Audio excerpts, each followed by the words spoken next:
Gənc oğlan can verir və deyirlər ki, çətin can verir. Peyğəmbərimiz Salavatullah gəlir onun başının üstünə və ona tohid kəlməsini təlqin edir. Deyir, la ilahə illallah deyə son nəfəsində. Bunun dili tutulur deyə bilmir. Nə qədər eləyir bu sözü deyə bilmir. Peyğəmbər təbii ki, Allahın rəsuludur, anlayır. Deyir ki, yəqin ki, bunun valideyni bundan narazıdır. Anası varmı bunun? Deyirlər, bəli. Anasını çağırır, deyir, sənin bundan narazılığın var. Ana deyir, bəli, mən övladımdan narazıyam.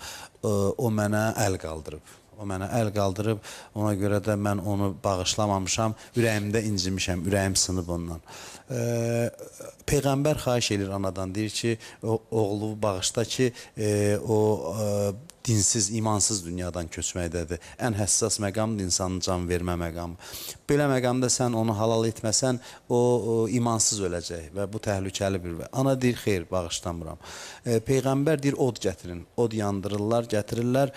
Oğluna yaxınlaşdıranda, oğluna yaxınlaşdıran zaman ana deyir, mən onu bağışladım, günahından keçdim, razı deyiləm ki, yansın və Peyğəmbər bundan sonra oğlanın dili açılır. Dili açılır və la ilahə illallah deyir, dünyasını dəyişir. Doğrudan da ananın, hətta övlad nə qədər anaya qarşı nankör olsa belə, onun dünya odunun ona tərəf gətirilməsinə dözmür və Peyğəmbər bu vasitə ilə o övladı bağışlatdırır anaya. Çünki ana razı olmaz ki, axirətdə övladı əzab içində olsun.